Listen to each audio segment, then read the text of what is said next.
Welcome, everybody, to another episode of Pursuit Live. Joining me, as always, but on this special occasion, is your creator and co-host, Mr. Dave Hawkins. What is going on, everybody? Happy Friday night. I'm your producer, Chris. Joining me in the studio also happens to be our program manager, Rob. Good friend of the show, John. Gloria also happens to be here. And tonight, we did have a special co-host for everybody, all right? Unfortunately, that person was unavailable. So was the next 5 people on the list. Thankfully, somebody who was in the 6th place slot answered the phone, was available tonight, and he's here with us in the studio. So please give a warm welcome to Mr. Austin Woods from Backwoods Flats. And I know it sounds like we're all in the same studio, because we are. We are broadcasting live from not only Pursuit Live Deer Camp 2024, we are in the new, and I guess improved at this point as well, OnlyBows global headquarters. So everybody, welcome, and thank you for joining. All right, so we all right. So if there's a slight echo, then maybe turn your game down, Dave. Or we'll make some adjustments. So, all right. So here's what I do want to apologize first before we get started. We were a little late. All right. I want to apologize, but as usual, Dave was having technical difficulties. Hello, that's fun. I'm going to sound like as much as possible. Like almost all the way. Yeah, we're going to need feedback throughout. Yeah. So, all right. Now, we do want to have a nice little chat because it's been a good year so far. None of us are building deer. However, we do have bear on the ground. I would turn that off. We do have Cape Buffalo on the ground. We do have Kudu on the ground. We've got Apollo, we've got Yellow, we've got Little Beast. So, you know what? So far, it's been a good year. No, he stopped. Air 5 for the bear up. And hopefully tomorrow we can get Dave with some bloody hands. All right, we're taking him out to the world famous Frost Lane Hunt Club, and we're really looking forward to having him out here. So, Dave, what are you expecting out of tomorrow? I would like to sit in a spot where I don't hear too much traffic. That'd be amazing. Get away from some of these local Long Island folk that I'm used to hunting around. There's no telephone poles out there. There's no. Oh no, there's 1 or 2 on the property. I'll give you that. There's 1 or 2, Dave. We might be able to get you in a phone pole. I'll find them. If they're there, I'll find them. So, Woods. What's up, buddy? I know you're now living in a new spot. You're hunting some of my old stomping grounds. What do you think you have in store the rest of this season here? If I can get into the right spot on the right day at the right time, I got a couple tricks up my sleeve. There's some slammers running around. There certainly are. There's some slammers running around. I found the general area that I need to be in. I just haven't pinpointed the exact location at this moment, but I'm working on it. And probably got about another 2 to 3 weeks of prime time to lock it down. But I think if everything goes right, I'm going to be on the board with probably a PR for myself. Nice. If I could, pinpoint where I think I need to be. We'll talk offline about that. I don't want to give away too many secrets because it is public land. So yeah, that's something new for me too. I've always had my own private land to hunt. I've never had to. I still don't have to venture out to, in terms of location. It's right out my back door. So I'm in a different realm than what I'm typically used to. okay. So what challenges have you seen so far on the public land? Because obviously it's got to be something. Just not knowing it, not having, I moved in June. So, some of my early off season time that I would typically dedicate to, searching for deer, I was in the process of moving and Yeah. dealing with some personal stuff, so I didn't have as much time, boots on the ground type action to go through. And so that was the biggest challenge. And, obviously going from the terrain in the area that I hunted previously to this, it's a completely different world. Okay. I went from no mass on the ground at all to every other tree is white oak or red oak. It's a completely different world where I'm at. Okay. That's kind of the name of the game right now. Early season, that's kind of ending almost. Getting on acorns, right? We all kind of want to trend towards that food source, food to bed early on. I would say that, and probably travel corridors at this point. It's getting to the point where I've noticed they're kind of trailing does a little more. Yeah, we've definitely seen some pickup on the doe movement and just searching. Just head down going. What about you, Rob? What do you got in store? Actually haven't been out yet since the bear. It's funny, all that preparation and everything, months, just sit an hour and a half in the morning and then have it all done. Why don't you talk about the bear then? Because recently, yesterday actually, or 2 days ago, a buddy of mine reaches out to me and he goes, "I just found a monster." Oh, nice. And he has me come over, and I got my kids in the car and everything else like that. And I'm looking at this thing, and I'm like, I want to do it so bad. Yeah. But you can't, But even on my cameras, I have nothing. Nothing's moving. Yeah. And it's weird because other places they are chasing, and they're moving all around. It's interesting. You never know. But I got a couple really good food sources, a lot of acorns. Yeah. But it's just everywhere's different. It's interesting. It's cool. I'm just going to correct that right here. Since I'm here, it's acorn, AK. Down by the creek. Yeah. No, the difference between a creek and a creek is whether it's got a tire in it or not. All right, fair enough. I will say this about the trail cameras, cell cameras, whatever everybody's running. I was out this morning. First time hunting this stand. Everything went to plan. Like, I've been very vocal. You guys, Chris and Rob, I'm very vocal with you guys. I always tell you what I'm doing. Did you shoot something? I did not. So But I don't know if the plan worked out accordingly. But you gotta. That's why it's hunting, man. But I tell you what, the wind was right. I got in super quiet and I got in super early. Everything, the hot doe that I know was in the area came in based on the trail cam footage. But I tell you what, she never went in front of my trail camera. So that's where it's like you want to use these trail cameras and these cell cameras as a tool. You can't rely on them, though. You got to be able to just keep going out there, have faith in your scouting, whatever level you did. Because, if I wasn't in the tree that morning, that camera would say nothing passed by. However, to caveat that, I've been using this intel to track that hot doe that came in, and the target buck I was after is only 20 to 40 minutes trailing that doe after. So I even posted on my story, I think it was like 9:55 that she came in, tail cupped, she was walking around, my perfect, her scent's all over the ground. And I'm like, let's start the timer at this point. And I'm like, here we go. But it never happened. He wasn't there. He was at the other camera. So you're going to chase him. You can't rely on your cameras too much. I think you guys have really told me that last season. Really pick a spot and hunt that spot.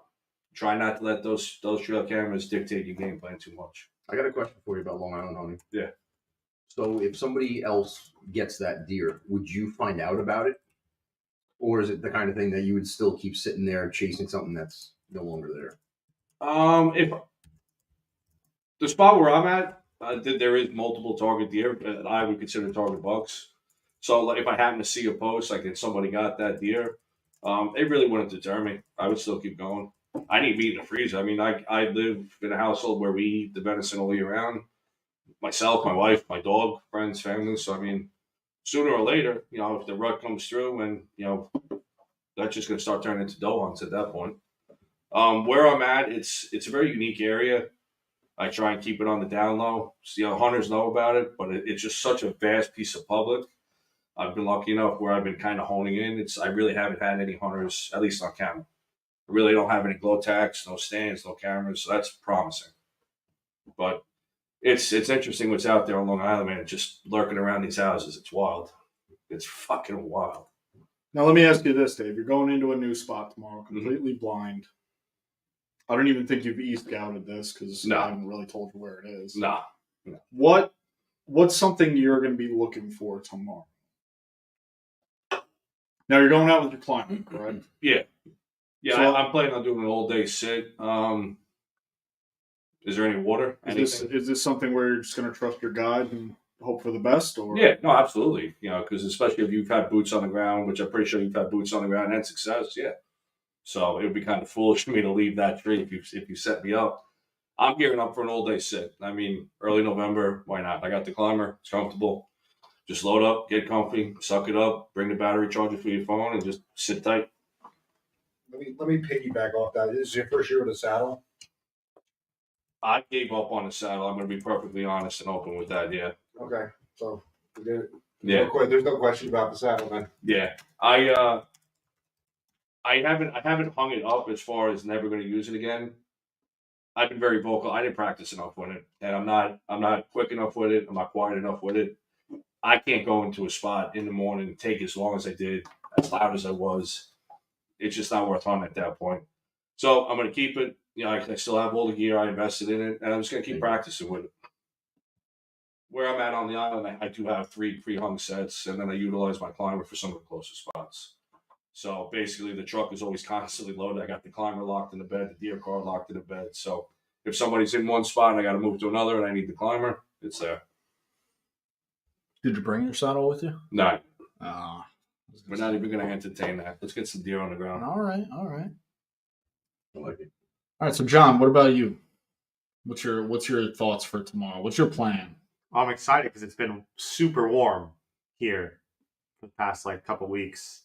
It's actually made cool tomorrow. Yeah. Get up in a good spot, sit for a while, see what comes in.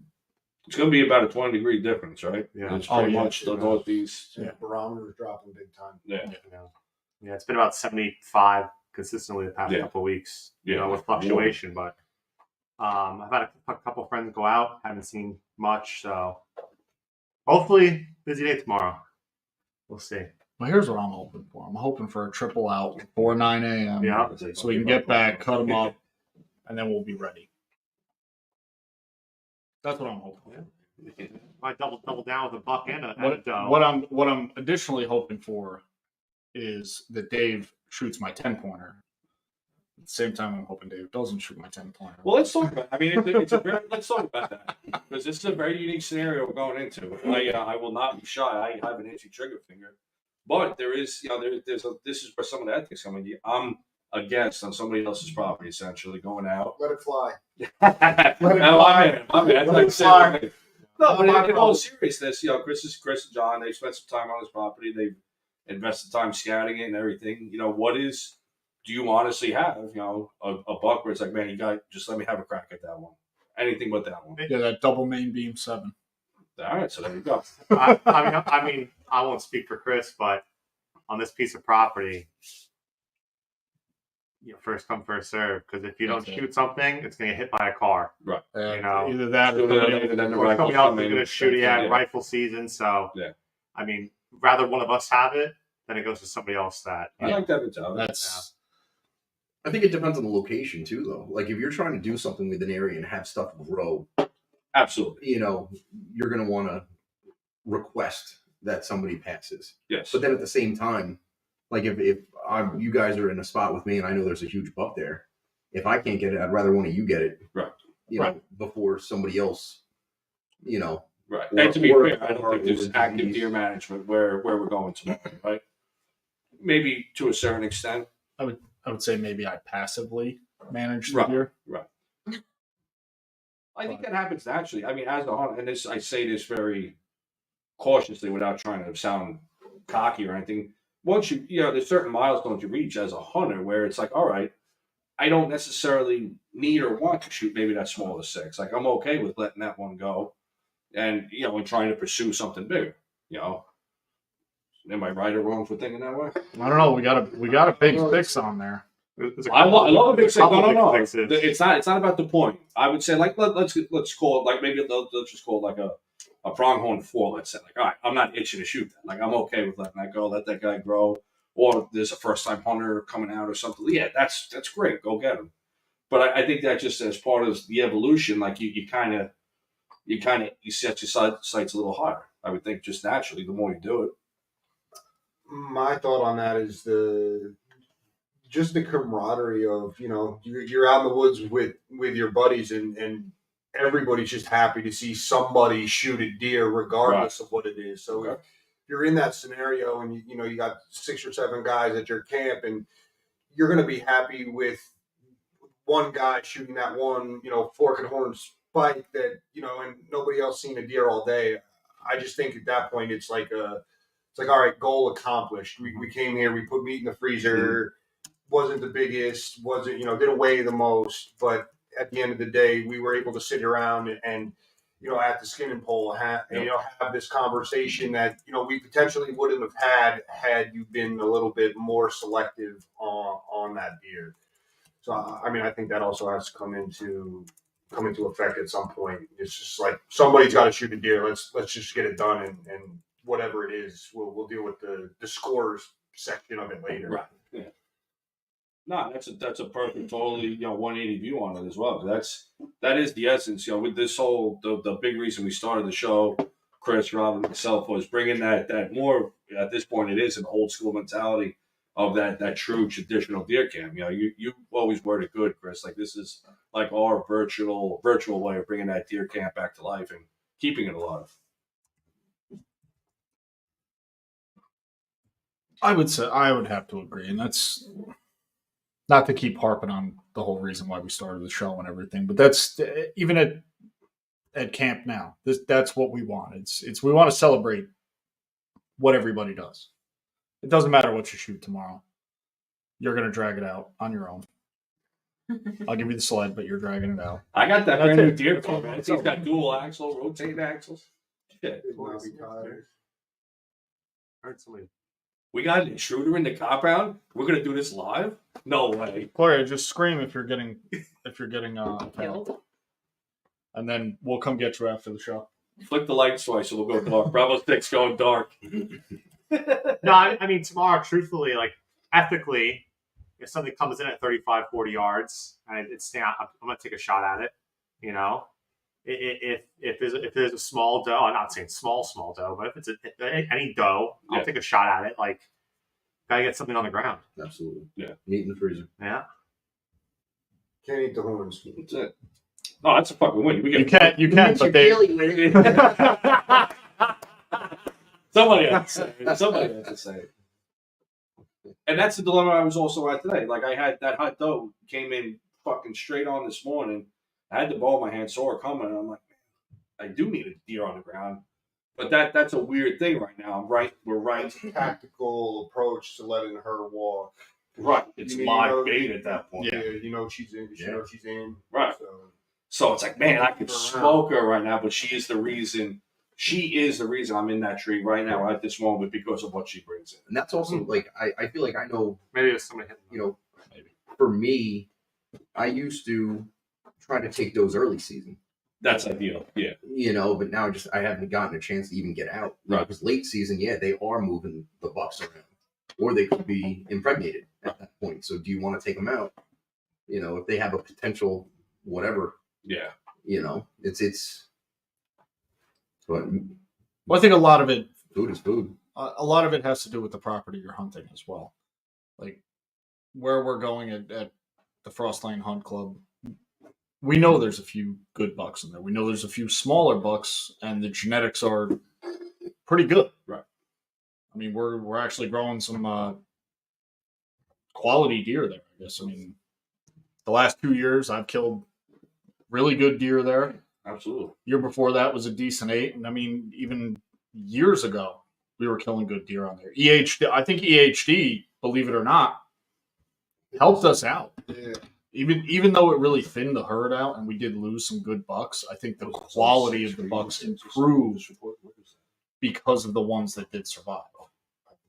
So even if we do take out a doe that may have already been bred, there's enough of them on the property, and the genetics are there that we'll probably see and continue to see good bucks year after year. And I will say, in the last 3 years, I have noticed that the younger bucks are looking better, whereas originally we had spikes. Now I'm seeing 4-pointers and 6-pointers that are a year and a half old.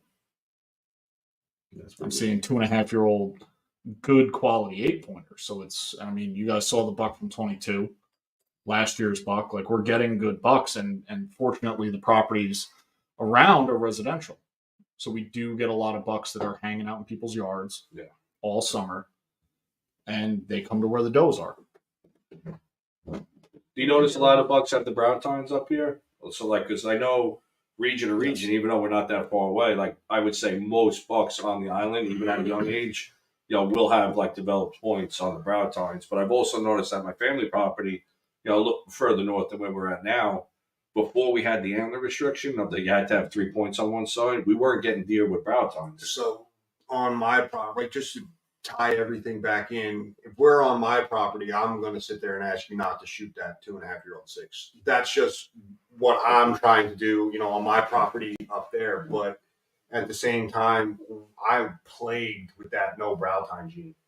I'll have nice 8s that would have been nice 10s that are just like, that's not that nice of a deer anymore because it's missing brow times, and I'm plagued with that gene. And I do believe it's not far from where you're at, Dave, upstate. Yeah, I'm in 4G. Okay, so I'm in 4W, Sullivan County, Delaware County border right there, and that's just something that I don't think it's something that you can eradicate and you can, cull out of the herd. I think it's just something that's there at this point that's so deeply rooted in their genetics that doesn't matter how many scrubby 7s I kill that are missing a brow time, I get twice as many the next year. So I don't. It's interesting. That's just something that I've noticed in one of the areas that I hunt that I have property. But going back to the whole deer camp thing, like you said, it's just where you're at and the people you're with and who you have there. If, my 7-year-old nephew, absolutely shoot whatever you see, but we're all here. We've all killed relatively nice deer before. I'm going to say, hey, show you the picture on the camera and say, hey, you see this buck, just let it walk. It's but the neighbors could be completely different. They can say, oh, that's a nice deer, shoot it. We want that deer, and it's just a different take on the same perspective. That's a problem in Rockland that we're having is, I mean, we used to have massive, and every once in a while there's still, a good 130, 140, possibly 150s walking around, but they're getting few and far between because so many people are just shooting whatever. Like you said, you can do what you can do, but you can't control. If the neighbors aren't on the same page, and it's a completely different story. Oh, absolutely. And that's why now a lot of the deer are not getting that big anymore. Because people are just shooting, the 4s, the 6s, the small 8s. But I mean, we've been sitting here joking, like at the end of the day, it's, a nice trophy deer to you is different to me, than it's different to Chris, and it's different to John. Everybody's got a different notation of what a quality deer for them is, and I think it comes down to just personal preference. Make the joke, you can't eat the horns, but at the end of the day, it does play a part, and that is something that everybody looks at, regardless of whether you want to say, oh, I don't care, but you do, and it is something that, at least story wise, you want to be able to say, oh, I killed the big 12 versus I killed the small scrubby 6. I mean, at least in my book, but I just think it's a location thing. Like you said, unless it's your first deer. Yeah. Like your first deer, you shoot whatever comes through. Yeah. You got to get something. Yeah. And be proud of it. Hunting is something that a lot of people don't do. And a lot of people are, don't practice enough. Yeah. That's a big Like John, you're still, in my opinion, at that stage where if it's brown, it's down. Like, you should be emptying that quiver for the next 2 seasons, just for the sheer fact of practice, experience. Yeah, I don't wish on you. Sooner or later, eventually there will be that shoulder shot that comes, or a miss. But you have to live through that because there's so much to learn from that. Like, you've had awesome success so far, and I hope it keeps going. But with you, what second season for the Deerwoods? Shoot, man. Shoot away. Yeah, we'll. Are you going to say I'm going going to get hypocritical over there? I'm so. I'm, I have a feeling it's coming. I'm sorry, Dave. How many kudu did you I take? knew it was coming. I know. We were waiting for the happen. I'm talking about in the deal. I'm not saying it's true. I'm talking. It's just different. It's just a different experience, and that's just the way I was raised with, and the only way, like, just stack body, Fish in a stack barrel. people. Fish in a barrel. That's what that was. That's just my opinion on it. You know, that's the best way to learn. You know, you learn more. I've learned so much, probably more from my fuck ups than my successes. Like, I'll hop on that too and say, just like you, I mean, hunting, I've been doing it for a long time. Bow hunting, this is my second full year. And I still have not had the opportunity to learn from a mistake yet. And I don't know if that's helping me or just going to ultimately disappoint me later on when the big 150 walks out and I don't know what the hell to do. But it is definitely something that, is in the back of my mind. I've gotten pretty lucky, I would say, in terms of, being able to make the right shot and, Right. In the right position at the right time. I shot a nice bear this year. That was lucky. I mean, do I know where to shoot a bear? Yeah. Do I know where to shoot a bear with a bow? Yeah. But I still kind of got lucky. Like, it was still like a whole process. And I haven't had the opportunity to make those mistakes yet, which Well, that's good. I'm excited that I haven't made those mistakes, but like, I know that they're coming. And then when it comes, I just hope that it's not in a scenario that's really going to matter. I hope I make that mistake on the 120-inch 8-pointer versus the 160-inch 8-pointer there, Zach. I was going to do it. I was going to do it. Miss 160-inch deer at 25 yards. What's wrong with you? Well, everybody, thank you. That was great. It's everybody say goodbye to Woods. We'll edit this later and. The thoughts and comments of our guests do not reflect. Yeah, I guess we should have prefaced that. We make no promises for this episode whatsoever. Yeah, I don't have a filter. Sorry. Yeah, that's all right. It's this roundtable is very interesting. We're at. We have decades at this point of hunting experience, but it's all at different levels. That's a very unique team to have because you can really pull off of everybody's strengths, weaknesses. Bear hunters. I don't bear hunt, but eventually I'll be coming.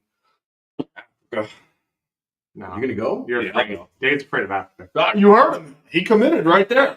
That's a verbal contract. I would go. I've always said if I'm going to spend money to go someplace, it sure as hell not going to be Africa. Same here. I agree. I'm going to upper 40. I'm going to Alaska. If I'm going to drop 20 grand on a hunt, Listen, Dave. me and Rob are going to go shoot some grizzlies and Absolutely. some brown bears. You guys can have your kudu. And I've never had all that travel. Hold on. Your brown bears and your kudu and all this. All right. Hey, Until you've hunted Cape Buffalo on foot. Jesus, here we go. Man, you mean to tell Not trying. in what world do you live in where Cape Buffalo? What'd you use? Oh, that. Ooh. A 375 Holland Magnum. That was easy 550 American Safari. Not only Bruce. Yeah, not a Matthews. It's only bows and sometimes right. Only bows and sometimes That's a long hashtag. That's a long hashtag. I'll be honest. I've never had like that urge Still more than I've got. to travel like out of state. Yes. Because I look at it, I got so much I can accomplish like right in my backyard. Like, why even think about going out of state on a hunt when I have quality deer here and I'm not at that point where it's like, all right, I crossed that off on this. I'm having a hard enough time doing what I'm doing now. It's an experience. I've never had that urge though, or that itch. It really just hasn't. Well, the thing is, I'm going to cut you off, but I'll tell you this: like, I've known Chris for years, over 10 years. We've been friends. Chris is a bad influence. Chris got me into bow hunting. Chris, don't regret it. Yeah. Big fan of hunting. But it was kind of just like, hey, dude, I'm going to Africa, and you have no choice. You're going too. I was like, okay, Yeah, we're going. Yeah. And probably the best time of my life. Right. Honestly, best time of my life. Yeah. And you guys got it done. We won't say. And will I go anywhere else? Yeah, of course. I'll go. If you want to go grizzly bear hunting or this, that, the other, red stag in Portugal, Where's the cat out of the Oh, bag? jeez, close. I'll do whatever. I'll shoot whatever. There. If it's got 4 legs, horns or antlers, I'll shoot it. John's is 4 legs and a pulse. Got it.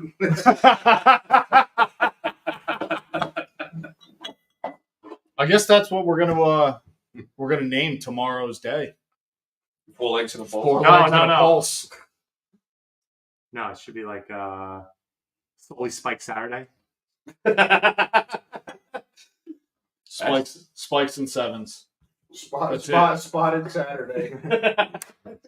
No shooting Bible. That's bad luck. That is, yeah, Veal. spots is okay. Veal. And it's dude. Oh, that type of spots. Yeah. Oh, Jesus. And More listen, real. listen, when you shoot the small ones, they're easier to drag out. They are. Yeah, that's true. They are tender. This campaign. You cut them with a fork. They can fit on the Traeger. Oh, man. What about, we haven't talked about your deer season. Is your deer season even really officially, I think you went out one day? Nice. Was it twice or 3 times? Might have been. I You think I did went the out full week twice. for bear, right? Bear was. It was a great hunt. It was a great time. My guide could have been better. Damn. That's a Damn. over here. That's a little bit of jealousy. You know what? Because my guide did. shot a big My guide deer. kept looking at the cameras and saying, "Oh, I'm really regretting putting Chris in this spot. I should. You know what?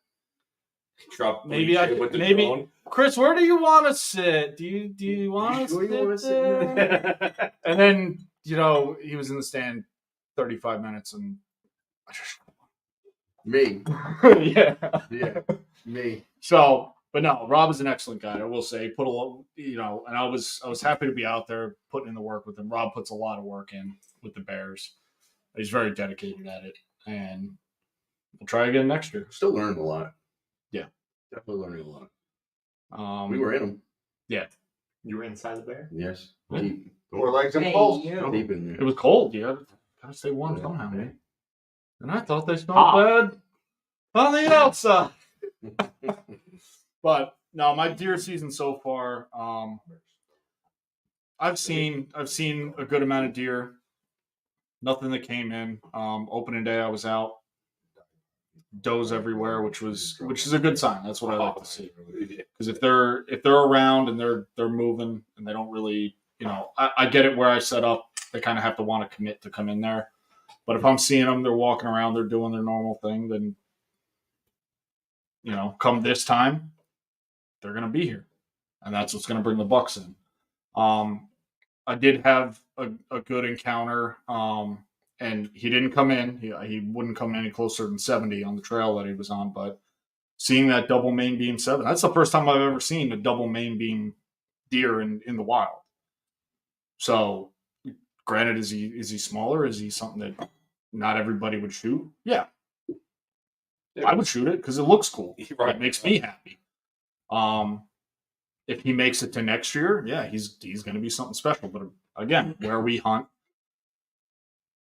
he can get hit by a car. Right. Disease. There's any number of things that could happen. Thankfully, getting back to your story about Rockland, the property that we hunt on now, a lot of the people that hunted it in years past have retired and moved south. They don't hunt this anymore. So there's only a handful of us that are out there. Probably that's why the deer population is a little bit better. The buck quality is a little bit better, but we're seeing things that we haven't seen in years past. So I'm really looking forward to getting out with you guys tomorrow.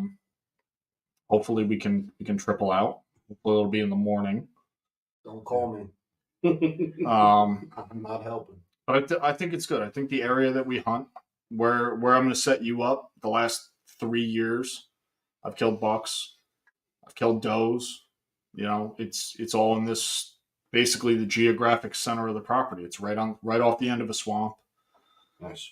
It's And you want to do that all in gray light? You're a big fan of going in at gray light. We've got a lot of talks about this. I am. What do you call them? Great light. Just past dawn. Yeah, just at dawn. I don't need my headlamp. I don't need nothing. I can walk in. Because what I've noticed with the deer there, especially where we go into the property, like I said, it's almost the geographic center of the property. So where the deer are traveling through, it's going to take them a little while to get there. I've never killed deer at sunup on this property. It's always been, I think the earliest deer I ever killed was my 22 buck, the big buck. And that was at 8 o'clock in the morning. Mhm. That was the earliest I've ever seen deer moving through these areas. Now they move on camera at certain, 5 a.m. Occasionally you'll see a 6 or 7 a.m. But where I put the cameras, there's acorns. This is good transition. So who knows what could have happened? There could have been, this deer could have gotten bumped from a coyote or something. But it's not a pattern where they're coming through early morning. That's why I don't mind getting out a little bit later. University of Pennsylvania, and I know everybody hated when I put this up. They put out a study, and I paid attention to that. And one of the things that they said, 10 o'clock, right? what's that? Like that 8 to 10 o'clock range. It's actually later than that. It was like 10 That's to why 12. I like 10 to to be 12 there or like 7 o'clock, be set up in my stand, and it's really when everybody's getting down to go get lunch as they would in the old times. That 10 to 12, 10 to 1 was actually peak buck movement. And if you really think about why, it's the high point in the morning. Things are starting to warm up. That deer may have already laid down for a little bit. He's going to get thirsty. He's going to get up. He's going to want to go eat something. He's going to want to stretch his legs, get something to drink. Then he's going to want to lay down in the heat of the afternoon. So, I mean, never have been to where you're at. Never hunted there before. My first thought is, you sitting there talking about the geographic center of. I mean, that makes sense to me because if they're over there on that corner and they need to get to this corner, it's going to take some time for them to get there. So, I mean, that just makes sense. I definitely think that's another location situation where if figuring out where you're going to hunt specific properties changes when you're going to go there, how you're going to access it, time of day. So Right, there's definitely times you got to be in an hour. I'm talking like 2 hours before in that tree, knocked up, sitting there, like, and you're watching your thermals like radiate off, like sitting there doing nothing ready. well, I would say one of the spot like up on the mountain woods. That's you're going to want to get in there early. Yeah. But when I hunt the mountain, I either go deep, and I want to be in there really early. Yeah. That's what I did. Was like, Yeah, you got to. Leave early. Or I'll go in later, but I'll sit at Till the after edges. dark. No. I'll go in later in the morning, but I'll sit at the edges. So everybody that did go in that may not have gone as deep as I wanted Yeah. or that I would have gone, Mm. now when these deer are coming off the mountain, Yeah. I know where to get them on the edges of the fields, down in some of the drainages. So If I know where you're going to sit, and I think I know where you're going to set him up. If we set up an alliance, pretty much be like a dragnet, where we'll have 600, 700, 800 yards covered. yeah, I would say tomorrow where we're probably gonna set up. I think that one of us will have an opportunity, simply because of the coverage that we have in the areas that these deer walk through. They're really not going to have a choice but to walk. I think it's just the time of the year and that temperature drop. It's I think if you could be in the yeah. woods. So if you're in the Northeast and you could be in the woods tomorrow Yeah. for any amount of time in the morning, Yeah. do what you got to do. Yeah. Yeah. It's just literally that type of Yeah, scenario. the weather. The This weather. The weekend is last. that weekend. If you had to pick one, like based off of what what the weather app says and Yeah. DeerCast and all this other stuff. If you have an opportunity to get in the woods tomorrow, tomorrow's the day. Right, because whatever it was moving west to east. Like the Yeah. Midwest got smoked. They were like 80 degrees. Yep. Like hot for like in high winds, and they got rain. So whatever that weather system was moved west to east, and we're finally getting like that drop off of it now. Well, you saw how windy it was today too. Yeah. That whole front is pushing out. So I think tomorrow we'll have better winds, cooler temperatures. Hopefully, no mosquitoes. I don't think it's going to be overcast, I believe. So I'm pretty sure the bugs will lie down. I think we should have a good day. I'm in it all day, man. Like I said, I got the climber. You put me in the climber, I'm comfortable. We're gonna have to go find Dave's gonna make. Dave, what's your go-to snacks when you're sitting all day? Like, what do you bring? I don't You eat. see him? He doesn't miss it. He doesn't miss it. All of them, every one. I am partial to gummy bears. Gummy bears help me quit dipping, and they're quiet, a little sugar. I don't eat a lot. I have a well, no, it's in the tray. In the Oh, tray. Jesus. I have a very sensitive stomach sometimes, and I think the stress from deer hunting. I've noticed if I eat too much, it gets a little dicey. So I just load up on caffeine and water and just go out there. How graphic would be on this? We're not going into that. Oh, Oh my god. Yeah, we're not. oh, We're not gonna talk about that. No, I don't even know what you're talking about. I've proven it. Oh, okay. Out of the saddle. Oh, yeah? Yeah. All right. Just saying that. All right. We can talk off camera. Yeah. There's lots of techniques. Anyway, Well, we're not practicing it tonight, but honestly, full day sits. But like ideally, you want to be perfect, like hydrated. You know, I try and if besides this weekend, eat a light dinner, be hydrated, even take like multivitamins, airborne vitamin C. Try and get sleep. You know, go to bed actually early at a human time. It makes a difference. By the time you walk out of the woods at night, you notice the nights that you actually took care of yourself a little bit. You walk out, you're feeling good, and as opposed to probably tomorrow after a couple of these beverages, it's gonna be like, bleh. Couple. Yeah. So there is a difference in that. There is something you could do to prepare for an all day sit, but hopefully we shoot them early. We start partying early. That's the plan. Listen, I got my deer processor on standby. Nice. You got the trailer ready? Better hope you catch me at a good time. Bring the trailer up. I'll leave it here. You actually could just go up and get it. there we go. Take it. We'll just park it out here. Then we're good. Then we'll just. I don't know. I got high hopes for tomorrow, and I not just for us. I think across the I think Northeast, the like you Northeast, said. I think you're going tomorrow's to see gonna some be a good day. pictures Yeah. come across some social media platforms tomorrow. And there are going to be some people getting it done. Unless your name's Zach. Yeah. Zach. Damn. Sorry, dude. It happens. Or your name's Not Rob. to anybody I know, but it happens. I hear it. Laundry I hear all it over the happens. place. Yeah, I heard about it a couple times. What else you got? What do you got? I think morning action's happening tomorrow. I think so. I think we're. I'm talking like 8:00, 8:30, that magical 8 to 9 time. Shots fired. Did you buy new camo recently? I did. Bunch of new stuff? I did. What you got? I reloaded on all new reel tree because my Yeah. shit was fucking worn out. Like you couldn't even tell what pattern it was. So we'll be good because the deer will see him Yeah. Yeah. and they'll be like, "Oh, no, we got to go He's, this way." he's sitting in the middle, right? So they'll like detour. Well, it's funny you say that. I brought 2 different outfits because I honestly don't know how many leaves are left on the trees.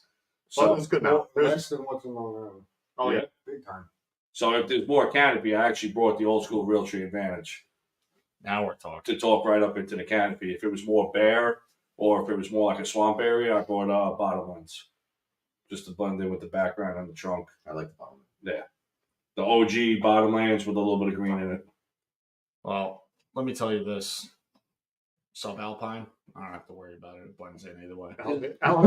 There's no way you put that digital subalpine green in a pine tree or a bottomland. You take Mossy Oak bottomland and you go 100 yards away. So We should fucking field test it. this tomorrow. might be the time to open up this discussion. We have a veteran here. What was the digital camo built for? What was it? What did they make digital camo for? Oh, the human eye. To fool the human eye.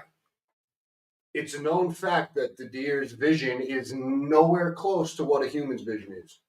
So if you're using a camo that was designed to fool something like a 20/20 vision, you mean to tell me you don't think that's going to work in the deer woods? They actually said the studies have shown that deer generally you can equate their visual acuity to like 20/40 at best.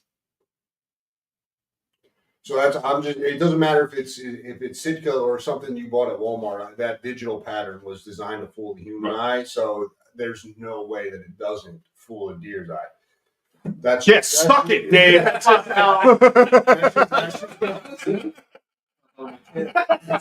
That's almost where that's where I'm at. They used to go out back in the day in plaid. And Yeah, Listen, Dave, if you want, I'll go get my Columbia wools. Yeah.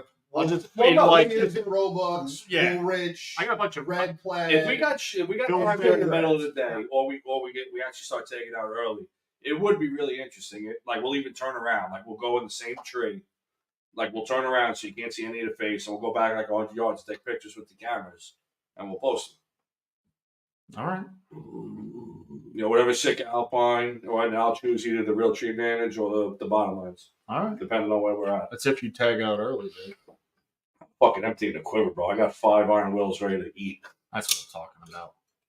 Shout out to Iron Will. That's it. yeah. Hopefully, let's take 5 to get 1 year, but I'll do it if I got it. Cha-ching, cha-ching, cha-ching. Listen, whatever it takes, Dave, just make it happen. I have That's one all. iron will left, one freshie. Speaking of iron will, do they do a resharpening process that we know about? Like where you could send the blades back to them and they resharpen them at their factory for. No, they'll send you brand new. I was even kind of curious, like for us, like if we wanted to reach out to them, see if that was a thing, because that's a really interesting. Yeah, so I had a broadhead. If you hit a target with it, Mhm. they're not going to do it. Like Right. It's not like that. Or if you miss the target, they're not going to. Right. You know, putting something through a deer. Now it goes through chips at the end. You send them pictures. They literally sent me a brand new blade. Really? Everything, right? Yeah. I sent them a picture. Wow. Okay. And that was it. So why even bother resharpening then? All right. So shout out to Iron Will. Yeah. Wow, they're awesome. Yeah. Yeah. The actual knives, I don't know. I know they have like sharpening stones. Yeah. But it's almost like if they were to like guarantee it at their factory for a cost, I would be like, yeah, take it back. You know, whether it takes a couple of weeks, you plan ahead of time. oh, absolutely. Yeah, that would be interesting. Yeah. Because it's always good to have backup heads, like for tuning arrows and shit. Like, right out of the pack, I dedicated one of those iron wheels, put the red paint mark on it. This is my dedicated tuning broadhead. Yeah, that's fine. That way you're not, wasting all your brand new broadheads to tune your arrows. But again, shout out to Iron Will. I didn't have to change nothing. I don't know how quickly this will get dull either. Oh, they're sharp. These are sharp. Yeah. And I'm. Which one are you? This is the K3. Yeah. I love them. Yeah. You know. I thought you had more of a wider. I do. What was the other one? The It's K like the K2 is on Yeah. on my pack. This is the K3. This is more of like a boning knife. Okay. This is their newer one. Very nice. Grab yeah, the it looks cable like- on my back. Yeah. Yeah, they're Very sharp. nice. And I still got my old school buck knife fixed blade. It's like a 4-inch blade. Don't worry, Dave. You can't beat those. One day, I love one that. day I you'll mean, grow up, Dave. You'll You grow guys are up. Iron Wills. I'm a Montana knife company guy, but you can't beat them old buck knives. I love You them. really Yeah. can't. It's true. Yeah, you can. This You know what? this So, is- I mean, that's it. Okay. Before Iron Will, I was using the Avalon. Yeah, And those things I were- have an outdoor edge set that I throw in my backpack. I have a couple Montana knife company knives. I mean, they stay at the house. They're kind of nice, but Yeah. those outdoor edge replaceable blade is just so easy to. All right, I'm dull. Just Yeah. let me take that out and put a new one in. Yeah. You know, surgical precision. You know, 100%. Was it one of the like the snap off style where you can No. throw select, or it's just one fixed length? Just one fixed length, And then once button it's on done, the handles. okay. take- They're throw literally it out. they're surgical. Yeah, Yeah, they're scalpel Scalpels. Scalpel type deals. It's incredible. And So- we did 50 minutes already. Yeah, of course, Dave. This Yeah, is that went Pursuit quick. Live. This is what we do. Rob, Let's talk about that bear. I was gonna say let's change gears a little bit here. Okay. Why don't you talk about what we got in the pipeline for the rest of the year? This year, we have a couple potential big names coming. Still waiting on confirmation. A lot of dates in November for a lot of people that want to, come on. But it's just scheduling that we got to figure out. I don't really want to mention any names yet, but it's we got some good ones. Yeah, that's coming down the pike. As for the bear, it was a lot of preparation for an hour. You know, How it works. and you know what? I'll take it. 100%. I'll take it. But I kind of wish it would have taken like 3 or 4 days. And seen other stuff and just the experience, just learning, just watching. And that's what I love most about it is just watching the woods wake up in the morning. Just watching everything come to life. That's definitely one that you're not doing. Gray light. You got to be in there at 4 a.m., 5 a.m., and you got to be there and you got to be ready because they know you're there before you know they're there. Even with a big old bait pile, they know you're there. Yeah. I don't know. I've gone in plenty of times after sunup. Coyotes, foxes, everything. Yeah. And there are rules too. The laws are like being 100 yards from the bait pile. So now you got to figure out wind. Yeah. You got to figure out everything, the direction that they're going to be coming from, set up on that. There's a lot involved with it, but Why is that rule? Are they trying to make it fair chase in a sense at that point? it has a lot to do with liberals not liking hunting. There's no other way to describe it. Yeah, because you could deer hunt over bait in Jersey. In Jersey, you could deer hunt over bait. That was one of their things because they wanted people to be deterred. You used to be able to sit on top of the bait pile, but you couldn't shoot out of a tree stand. You had to be on the ground. There's so many different things where now you can be in a tree stand, but you can't be on bait. So things keep changing, and it's just to make it difficult and deter people from wanting to, to do it. It's not easy. I think now at this point, I've come up short just as many times as I've gotten a bear, and I've sat there for the whole week and didn't see anything, Would you trade bear hunting for deer hunting? Absolutely. The reason I went to bear hunting and put as much time into it as I have is the rush.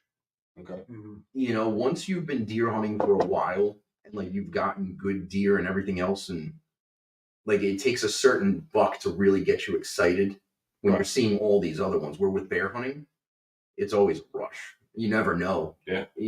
Walking in last year, we had them coming in on us while we were sitting there checking cameras. Right. It's that rush. I don't get that, and that's why I'm like I went to bear hunting.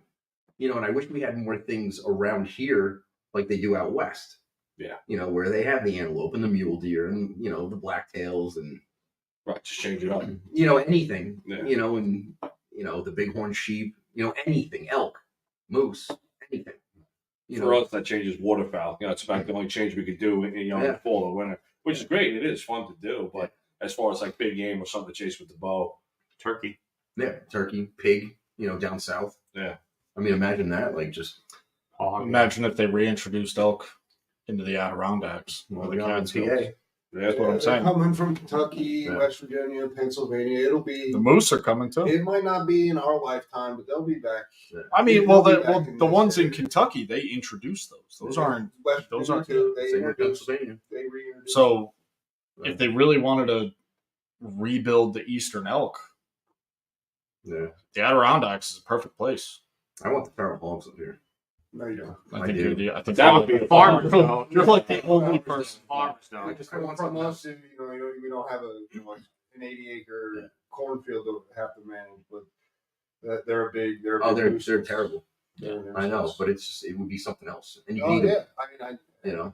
don't disagree with that. That would be a fun hunt to do. Like we go up in a helicopter, you strap in onto the skid, and you just load it up, and The helicopter. sign me up for that. Yeah, I'm down for that. I don't know the one with the minigun. I think that one. That's pushing a little bit. My dad's friend, but he goes to Florida a lot for wild hog hunting, and a lot of times he's right on the ground with the recurve. They're running the dogs with the collars and everything. That's a rush. Yeah. Like on the ground with a recurve, and you hear this boar come running through. It's like holy shit.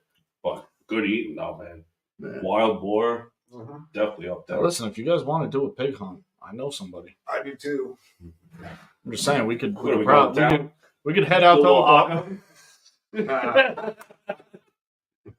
gonna wrestle out of John's Wing test? You guys haven't shot a hog? No, Shot one. Ooh. Oh. I have. Killed one though. Shot several times. I got one coming. It's in the mail. It's coming. It's coming. Where are we at here? Oh man, dude. We're in full on just shooting the shit mode at this point. Did we have any questions? Should we do due diligence? I didn't see any questions come over. No, we just told everybody's just talking shit tonight. That's all right. That's what it's about. What's your dream hunt? Mine? Yeah. Probably one of those coastal Alaska brown bear hunts, Fog Neck, Prince of Wales, something like that. Kodiak Island. Kodiak, something like that. Those Big are brown expensive. bear. Those are expensive. That would be mine. It's a good one. I've been elk hunting before. I've been to Colorado. It was fun. It was great, but just wasn't. To me, it was just like walking around the woods here. I mean, don't get me wrong; it's beautiful out there, and elk's a completely different animal, not like so to speak than what the whitetail is. But I've always been a bear hunter. I've said it on our episodes before. Yeah. I'm a bear guy over a deer guy. Give me the bears. You guys keep the deer. Yeah. It's gonna be that, or if I was gonna travel, internationally, it'd be like a Zealand stag hunt or something like that. That would be the other route that I would go outside of the U.S. It's a good one. Yeah, that meat is. I like the bear meat, especially I now. love it. People, it's gotten a bad name over the years. Yeah. If you go back and you look back, early, pioneer civilization, they ate bear and they traded deer. Yeah. Deer were a commodity and a monetary thing. It was not a, people didn't say, oh, I'm going to get this, the tenderloins out of this buck and they're going to love it. It's, they traded buckskins and, they ate bear meat. Plus, they were getting all the fat from it. Yeah. The oil. I mean, there's, Yeah. the bear that I killed, I gave to somebody, he's going to render the fat down. It waterproofed my boots with it, cooked my eggs in it, everything. Absolutely. It's got a bunch of different, make candles with it. You go as far as making soap with it and everything else. So, in terms of, the whole, using the whole animal in every part that you could possibly use it, you get more use out of a bear. I mean, I'm sure you could. I'm sure there are people that do it, but I've never rendered down the fat on a deer. Most of the deer I kill are, in November and they don't have any fat left. They're all run down and worn out from the rut. So it's definitely, in terms of use perspective, a bigger commodity. Absolutely. Honestly, now that shout out to East Fishkill Provisions Smokehouse. Yeah, Oh my God. those guys are great. Just going in there, just knowing where it's at, and going in there and just getting a deli sandwich from them is better than just just a roast beef sandwich from them is great. I could only imagine what they would do to what your bear The meat. bear I got to get you some out of this world. Yeah. Unbelievable. We're gonna have some tomorrow. I should have brought some up. I got Yeah, some birds Oh, you do? Yeah. Tomorrow. Okay. Yeah, out of this world. Even the venison, Yeah. out of this world. They do an incredible job up there. The stuff that their menu they have, like their options, it's like Yeah. you sit there and you're like, oh, Your what mouth do just I goes want? wild. Yeah. And that's why you go to a place like that. Like, we can all butcher. Like, I butcher my own stuff. But it's a very basic. It's like it's steaks or stew meat. Like like I'm not cranking out sausages or like those what like the game sticks or whatever. Smoke stick, Smoke hot sticks. Like, dog. oh, Pancakes. yeah. I thought like you can't. Cheddar. I can't do that. So that's where it's really worth it. You spend a little extra money at the end of it, and the options are endless. Everybody I've given the cheddar jalapeno hot dogs to, They're awesome. Yeah. And I've had some people give me them from there. They are So, hands yeah. down. You don't need ketchup. You don't need No, mustard. Nothing. Just eat the hot dog. I do. I It's use good. grilled onions on top. Nice. Every single person I've given it to, they're like, where can I buy these? I'm like, you really can't. You gotta do it here. And they're like, no way. I'm like, yeah. That's awesome. Yeah. My mom, a bunch of my friends that never had deer before, they're like, oh my God.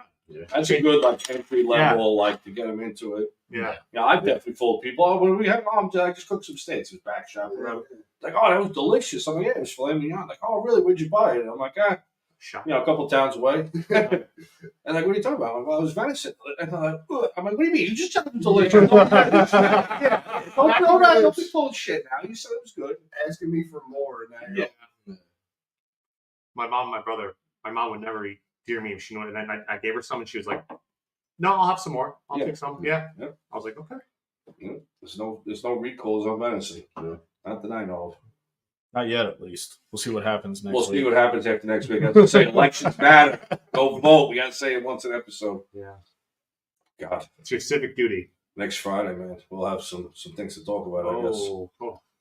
We're either going to be sitting here all decked out in Kevlar. Yeah, it's it. Either next Or- week we're going to be affording groceries and gas, or That's actually who we were able to get on. Harris. Kamala. Oh, we're bringing on Kamala. I She think we're agreed- actually going to have a debate. She agreed to come on. Oh, nice. Wait. So she agreed to come on our show, but not Rogan. Correct. She. I can't even say it straight. No, We agreed to the term. and I'll say that, not to get political, but as JD Vance has been doing some interviews with Safari Club International, with a bunch of different outlets. It's really interesting to follow in the hunting world. Okay. He's a very big conservationist. Awesome to see. Awesome to see. Unlike that other knucklehead couldn't even unload his shotgun while he was Oh, out. yeah, this is that Benelli. How do you use it? It's a little sticky. It's like wedding crash. I'm ready for the quail on it. Okay. Okay. All right, Dick Cheney. Yeah, I think didn't they just have another guy who shot somebody? Probably. That's called getting Clinton. Yeah. Suicide yourself? Yeah. Oh, that's Bowen. Yes, we've been saying it for a while. Elections matter. I think I JD can't believe it's actually next week. he's big for the hunting world, which is really good. Really good thing to see. Oh, so was Don Jr. Well, that's true too. And RFK. Yeah. Don't dump your bear and stuff in Central Park. Blood Origins. Blood Origins is another friend of the show. They do rely a tremendous amount for conservation, anything hunting related. Go check them out. You know, he was early on. He was one of the first guests we had on. Who? Blood Origins? Yeah, Robbie. Yeah, I will say That was earlier this year, The yeah. film that they dropped recently, that It was was Lionheart, right? Lionheart. That Yeah. was, if you're not familiar with the hound world, that is something to definitely check out, and it puts this whole thing in a different perspective. It was very interesting to see these female houndsmen and the way that, you know, how they I don't say coincide, but because everybody coincides in this world, but how they were able to make their own lane in this hound hunting thing that has been, you know, a predominantly male. You know, houndsman was a term to just describe anybody that used a dog for anything. That was, if you're into that, that's definitely something to check out. Right, they got a monthly subscription you can donate. I mean, I do it. It's literally, I donate $5 a month, and he does make like the reference What like does, that's what does like, Robbie say? It's the price the of price of a cup of price of coffee your if you go to Starbucks coffee. So it is true everything about it. And this isn't pressure, but it all goes to a good cause. They do a lot of giveaways, a lot of raffles, but definitely check them out. They are friends of the show, Blood Origins. Safari International, you guys obviously. Dallas Safari Club, Dallas Safari Club, International. NRA, Dog Limit, anything like that. It's truly probably more than ever. Very I important. was going to say, I think we'd be remiss if we didn't say the American Bear Foundation. Yeah, absolutely. So you guys my backup. Definitely Joe's a friend of the show. So support, a little bit of support goes a long way. Yeah. Unlike other places you donate, that money goes far in the hunting world. Absolutely. All the places Directly to it. Yeah. Like that $5, that full $5 is making it, not like $2.75 of it. Yeah, Wounded Warriors in Action. The Warriors in Action, another good. Yeah. I mean, we could sit here and list. Yeah. There's a bunch of good places to donate. You know, if you're a small business, you're looking to donate money. I know I have to make some donations this year. I'm going to throw some money out there to a few companies. Yeah, all those episodes. I mean, you can find them on YouTube. They've all been friends of the show. We found them on. Yeah, we did the raffle with them. Yep. Yeah, big fundraiser, which was good. We're going to be doing more this year or next year. Yeah. We're definitely. So if anybody's on here, just be prepared. Yeah. Okay. Well, on top of that, speaking of next year, Nice. Empire State Outdoor Sportsman Show coming up February. That's it. We're We locked will in. be We're there. going. Yeah. I think it's 201, booth 201 and 202 will be across from Buckshot Taxidermy. Yeah. Right very, there at the very entrance close camp. to- Yeah, very close to where we were last year. Same aisle, just closer to the door. Yeah. So you can't miss us. Yeah. No, we'll you ain't do gonna we'll miss do us. another little fundraiser. We'll do another one. Raise some more money for some good causes. We got time for that. That's in January, right? February. February, even more so. Let's fucking kill some deer. Yeah. That's where I'm at. Listen, all of us have had a good year so far, Dave. You're the only one that's lagging. Yeah, I'm swimming in bear meat now. All right. I was joking with Rob. I've never had a season. I've been at full draw 3 times. I still have a full quiver. Bullshit. You gotta let it fly. Sometimes. I physically couldn't. Dave, just do it. Dave, I'll Tomorrow. I'm not launching arrows through limbs and branches and leaves. So we'll find out how good those iron rolls are. When listen, we take out Dave. Dave. I got Mark Nyad, great blood tracker. No, we're not Got going to him do on- that. Got him on speed That dial. dog is amazing. We're gonna watch him drop. We got the drone. We got the We drones. don't need no drones. We're gonna watch him drop. We're gonna watch him drop. Load another one. Just sit back and wait for the next one to come in. Stack bodies. That's the spirit, Dave. Just know you're dragging them out. That's fine. I'll help you, Dave. That's fine. All right, listen, Reaper, I don't want to hear your nonsense. Below average, my ass. Come on. We got Reaper time chiming in. I don't know. Yeah, Reaper. Oh, I haven't bucked down, but my year's below average. Come on now. That's what, that deer is a once in a lifetime deer for a lot of people. Let's just call it A lot of people will spade. never see a deer like that. A lot of people never hunt their whole life and see a deer like that. Don't give me below average. Some people's kids, I tell you. Well, what do you say, boys? I think we wrap it before we go into full open mic mode. And we Sup, start drinking Bubby? more. I mean, That's saucy. We can go live tomorrow night, I guess, real quick. Yeah, we don't. no, we're not going to want that. We may actually have a no cell phone policy. Oh, God. Worse than the Christmas party episode? Our Christmas episodes are pretty good. Christmas party this year is going to be Yeah. lit. So, yeah. Why don't we wrap it up? I wanna make just- it formal. Last thing I want to say is Yeah. congratulations on the house. Absolutely. And the headquarters. Yeah. Beautiful thing. I won't recommend my realtor to anybody. My realtor was like, not recommend. My contractor would not recommend. My cleaning company would not recommend. No, I'm just kidding. Gloria makes it happen. Check them out on Instagram. Did great work. J&K General Construction. Wait till you guys see the pictures. Don't book your house during deer season. Right. Every time. Whatever you do not have your contractor do your trophy room during deer season. Also, don't buy too big of a trophy room, or else it's gonna have to bring in all the scaffolds and everything. Yeah. Oh, is that where they're going? They're going in the main room? You didn't even see it yet. Oh man, wait till you see. Dave, how- you haven't even- No. Dave, you saw the bar. Dave showed up. Dave's so far seen the bar and the studio. It works. I'm a simple man. Wait till you see the trophy room. You don't buy the trophy room for what you have right now. You buy it for the future. For the future? Yeah. All right. That was all I needed to see. Like literally, the first picture was that, and I said, "So." Yeah. The ceiling high enough for a giraffe. You know. Game farm giraffe. I'm not really. Jeffrey? I don't know. Is that what took you out of business? I get some, if it's there, but a giraffe just doesn't excite me. However, the full elephant. Oh, come on. Just saying. It's gonna be like Ace Ventura. You need something other than a Matthews for that elephant. Oh, 375 Holland and Holland then. Not only those. Only 50 BMG. That's listen, whatever gets it done. I think we wrap it up, Chris. What do you think, buddy? Listen, you got to get to bed. You got an early hunt tomorrow. Goddamn right, man. I'm ready. Let's go. I'll go out right now. Strap me in. We're gonna walk them out there, guys. We're gonna leave them out there all night. I don't know if I can say this on live, but my spotlight's in the truck. Let's go.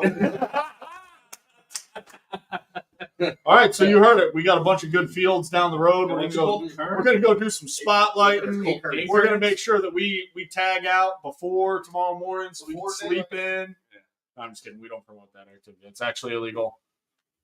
It's a joke. DC, we are not serious. DC has entered the chat. Yeah. Now, with that, thank you everybody who tuned in tonight. Thank you guys for stopping by and joining us for the first official broadcast from the studio. Thanks This for having is me. Send hopefully, us over those trophy pics. We're going out tomorrow. Be safe. Clip in. But, except for you, Reaper. send us what you guys get, man. We'll post it up for you guys and share. That's Good it. luck. That's it. Good luck, everybody. Thank you for joining. Any parting words, guys? I'm good, man. Thanks Nicely for done. having me, guys. Yeah, good luck. Shooting great. All right, with that, check us out every Friday night right here live, 8 p.m. YouTube, Instagram, Facebook. If you're not following the YouTube, head on over there, smash that subscribe button. Doesn't cost you a dime, takes you 2 seconds, and it helps us out a lot. So we're looking forward to seeing everybody next week. Hopefully, we'll have some good reports for tomorrow, and we'll see everybody next Friday.